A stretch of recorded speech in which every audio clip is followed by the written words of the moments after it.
Seymour Fire Department, Station 1. Nice to see you guys. Good to see you. Here's Sparky over here. He's ready for you.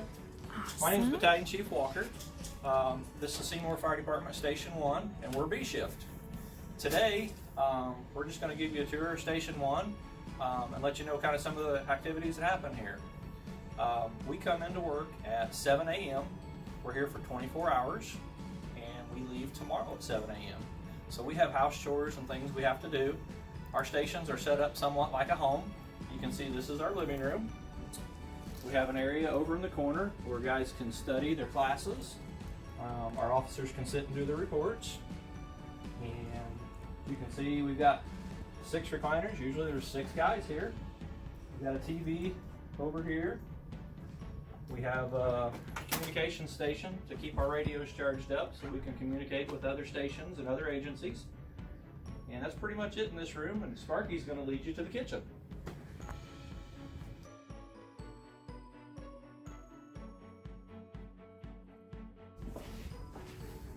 Hello, I'm firefighter Luke Hackman. This is our kitchen. So, like Battalion Chief Walker said, we're here from 7 a.m. to 7 a.m. tomorrow morning. So we do all our cooking here. We'll cook breakfast, lunch, and dinner. And just, it's kind of look like what maybe you see at your own house. A few of the safety tips, especially with stoves. There'll be gas or electric, like this one's gas. So main thing you gotta worry about, you don't want to play with these knobs and turn the gas on, because you have gas coming into the room and any type of spark will set that off. Another thing is obviously heat. You never want to touch hot pans. You never want to put your hands up around any of this stuff because you get severely burned. Also, another thing that's important to have close next to the kitchen, like we have here, we have an ABC fire extinguisher, so that'll cover your papers, your plastics, cover flammable liquids, and also electrical fire. So that is something to have close by. But yeah, so that's pretty much, you know, we're here together for 24 hours. Another interesting thing, kids always wonder what this is. This is the whole, all the streets in the Seymour city limits. And as a new firefighter, within your first year, you have to be able to identify, you have to draw and label every street in the city. And you'll have a 6-month test and a year test, and you'll have to do that on the test. So that's something you do when you start here. So Awesome. outside of that, that's pretty much all for the kitchen. Do you guys have any favorite snacks or favorite foods that you make? Ice cream. Yeah, Ice cream? We eat a lot of ice cream. So Awesome. Ice cream? Sparky loves ice cream. Great. Let me do a little. Sparky, why don't you take him to our fitness center?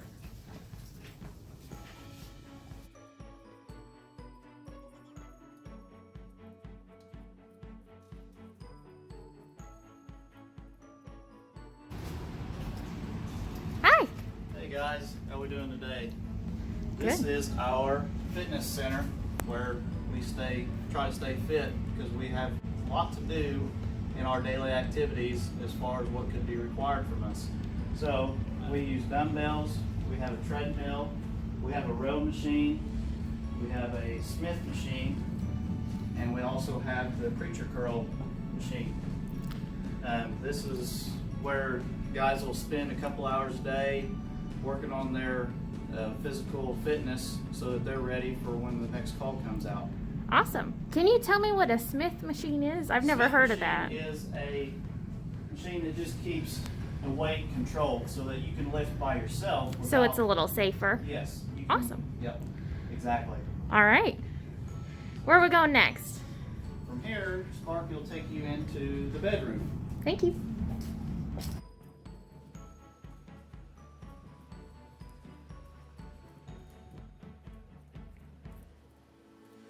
Hey there, you're now in our bedroom, Station 1. So, unlike at your house where you may have an individual bedroom or maybe you share with one of your siblings, we share with all 6 of us that are here. So as you can see our beds, some of them are made, some of them aren't. This is my bed. These are Murphy beds, and we call them Murphy beds because when we're done with them, we can simply fold them up, and they're kind of noisy, and we lock them in. And they're out of the way, and then we can use this room as a conference room or a training area. So one of the things we're going to simulate or let you see is how it works if we're able to sleep at night. Once all of our chores and everything are done, in the evenings, guys can come over here in the bedroom. They can spend quiet time over here. They can FaceTime their families, make phone calls, maybe do some homework. So what we're going to do is about 9:30, guys usually start going to bed. Once you go to bed, all the lights are out. If we get a call, the tones go off and all the lights come on. So we're going to shut the lights off. It's going to get dark, and you'll get to see what it sounds like and looks like when the tones do go off. Oh yeah, this is exactly how it comes. Let me get a tone test, please.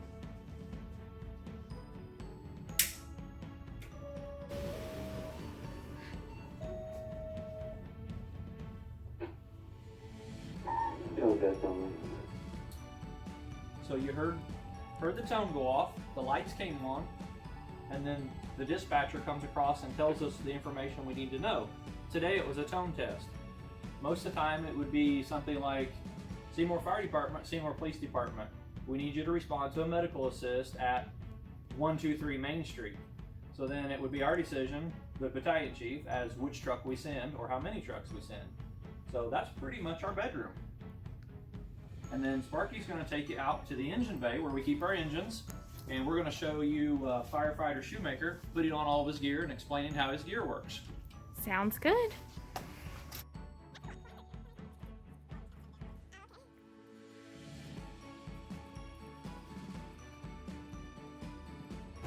This is Firefighter Shoemaker. He's going to show you all of his gear and how it works. Alright, first things first, I put my hood on.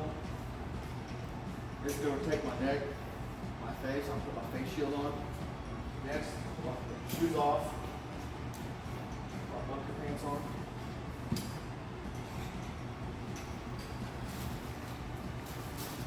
Slide them up.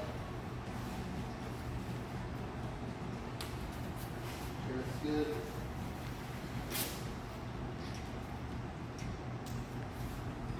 Then that. Coat on.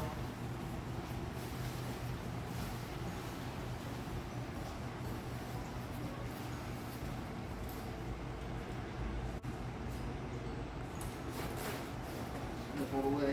Shirt's all good to seal off. Put this around my neck. Check that one.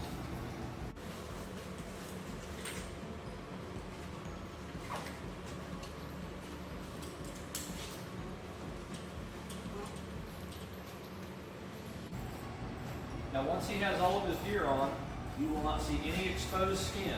And that's the goal, is to cover all of your skin. He's putting on his face shield and his mask right now, and that'll connect this hose to the air tank on his back, and he'll be able to breathe clean air.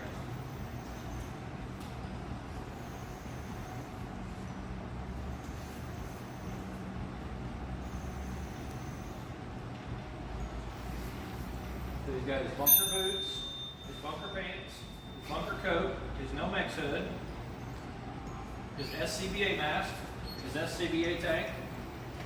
He's connecting now. You can hear that noise. He's breathing air off the tank. He's got his helmet to protect his head. And he'll put his gloves on next to cover his hands. And when he's done, he's going to show me. I'm going to check him. So before you go into a burning building or a building with smoke, you always go in with partners. It's always 2 in, 2 out. So there's 2 people in, 2 people out, in case the 2 people inside get in danger of some type and they need a rescue. So what you do with your buddy is you always throw your hands up like this. I look him over from his toes to his head. I don't see any skin. Everything's covered through here around his face. His hands are covered. His cuffs are tucked. He's breathing air, and he's ready to go. So he's breathing clean air off the tank right now. And a couple other things to make note of. He's got some tools with him to help him. If he has to go in and search, he's got a flashlight. He's got his radio that he can communicate if he needs to. He's probably got some tools in these pockets here, or these pockets here, that in case he would get tangled up in something, he's got cutters, he's got screwdrivers and things like that, that he could take care of something without having to go back out of the building or the structure to get more tools. So, do we have any questions about his gear? I do want to know how heavy it is. It looks pretty heavy when you were putting it You on. got all of this gear on, including the air pack, the helmet, everything. You're about 75 to 80 pounds heavier than you are without all this gear. And I say 75 to 80 because it depends on what kind of tools you carry personally. Some people like to carry a rope with, it's called a bailout system, so they can bail out of the upper story. That adds a little more weight. Some people just carry a lot of maybe screwdrivers, cutters, wrenches, and things like that. That's your personal preference. So 75 to 80 pounds more. So you guys each have your own gear? Yes, everybody has their own gear. If he turns around, you'll see his name's on it. All right. As you notice, it's kind of hard to identify him just by looking at him. A lot of times I have to either look at the back to see who it is, or you can look at their helmet. He's number 54. So that's kind of what our gear consists of. And we wear that no matter how hot or how cold it is. That's always our number one priority, is to protect ourselves so we can help other people. Awesome. Yep. And the noise you heard, the beep. So he's shaking that right now. If he stands still for roughly 30 seconds, an alarm will go off. And that's to alert us that somebody's not moving. Typically, if you're at a fire and you're well, you're moving around. If something happens, let's say something would fall on him and knock him out or trap him, and he's laying for 30 seconds, this alarm will sound and it'll flash a light, and then it'll increase. Go ahead and cut it off. So that's to alert us that, hey, something's wrong. We need to go look for that person, and the sound lets us know where they're at. Sit there. These are gear racks, and they're especially made for bunker gear. And so that's to keep them aired out. So like when you're in those, you sweat a lot, no matter what the temperature is out. So you want to keep them aired out so they don't stink and things like that. And the thing is you can wash these, but you have to wash them with special detergent and in a special washer. You can't just throw them in a residential washing machine. We have a washing machine that's specifically designed for this clothing out at Station 3, which is out by Home Depot. So the idea is you can see they're all open all the way around. And that allows air to flow through. If you'll notice, we have ceiling fans going in here all the time to keep air moving. And that keeps them dry and keeps them in good shape. Awesome. And you guys each have your own cubby? Everybody has their own rack. Some guys have their names on them, but as you can see, you can identify who it is by the name on their coats or the number on their helmet. Awesome. So some of our guys do choose to put their name up here, and that's what this little slot's for. Nice.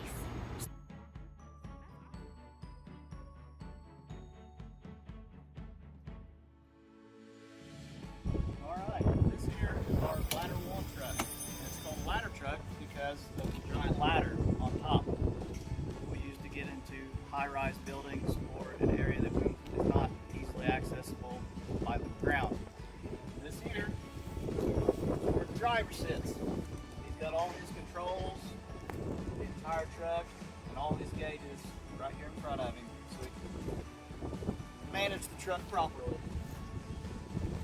Next we have the jump seats. We have 4 seats back here, so if we need to, we can put 4 firefighters back here, and they can get ready back there. Here we have some tools. We have some shovels, extra gas tank, a couple of spanner wrenches. Spanner wrenches are what we use to put fire hoses together. And then up here, these are our pre-connect fire hoses. They're already connected to the pump, so all we have to do is pull the hose off, charge the line, and we're ready to go. And this here is the pump panel.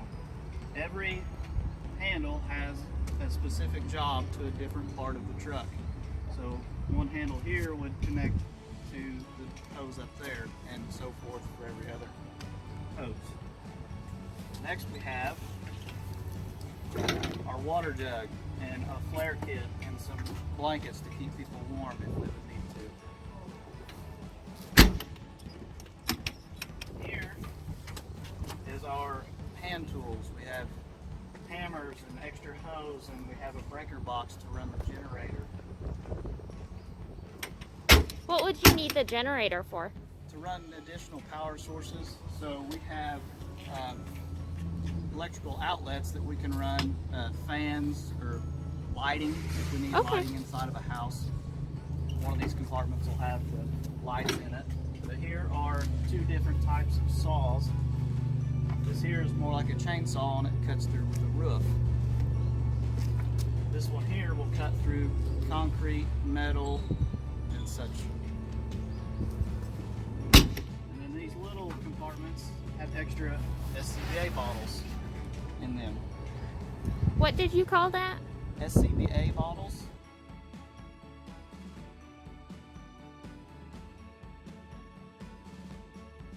And then we have extra fire extinguishers. Each one is a different type of fire extinguisher and puts out a different type of fire. We have some more SCBA bottle containers. There's a gas cap. And we have a hose clamp. If we would have a leak in a hose or need to shut a hose down without shutting the whole water source off, we can use this tool to shut the hose off.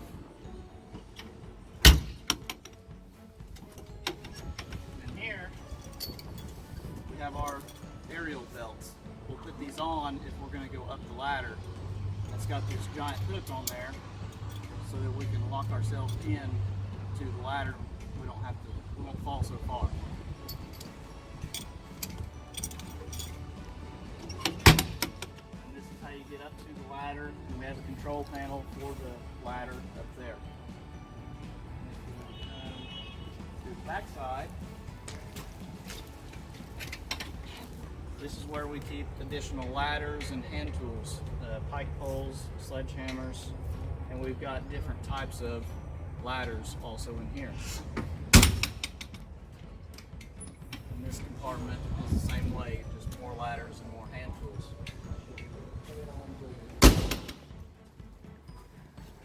And we'll move to this side, and this is where we keep a throw bag. We have a bag that's stuffed full of rope, and we can take in out of the bag, throw it to a victim who needs rescue. And they'll just hold on to the bag, or? Yes. Yep. All right. We have a couple of high-rise packs. These are what we use to go up and down the stairwells in some high-rise buildings and connect to the water system. Do you have to use those often around here? Not too often. We're lucky. We don't have real tall buildings here in Seymour, but we do have a couple, and they can come in very handy. Awesome. If needed. We can also take them to the top of the ladder and connect them up there and use them up there also.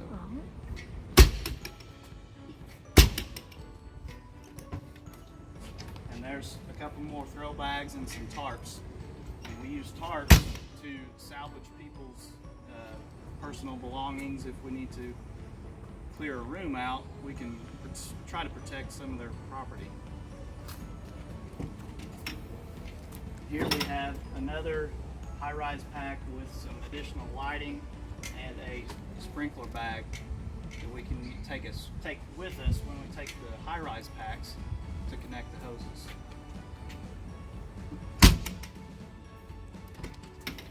And then here we have additional extra hoses. If we need to lengthen a hose, we have more hoses. We have more tarps.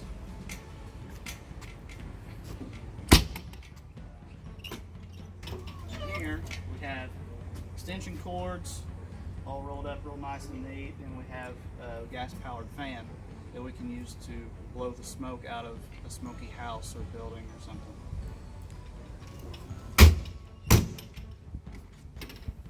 And this here is our medical compartment for this truck, which has a lot of our medical needs as far as anything that we would need for First aid stuff. exactly, And the first aid kit. And here is our AED, which some people, you'll probably see these at schools and on the walls of churches and things like that. and those are used for people that are having heart conditions that need, Yes. yeah. Alright, and then this is the other side of the pump panel where we can get more water, or where we supply the truck with water from the fire hydrant. And then here's some more safety cones and gas tanks and more spanner wrenches. And then, like I said, on the other side, we have our pre-connect hoses. Well, the way we load these up, we can pull them off either side of the truck and they'll work. And then, just like the other side, we have the other side of the truck for the jump seats.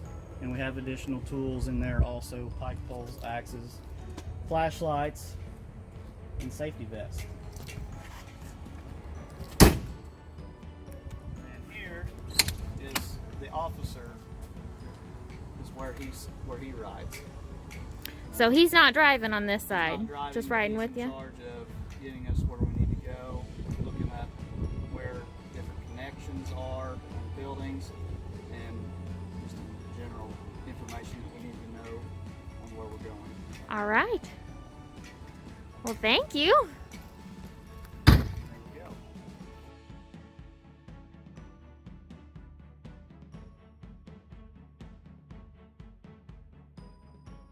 All right, that concludes the tour of Station 1 here at Seymour Fire Department. We are B shift at Station 1. We'd like to wish you all a wonderful day and stay safe.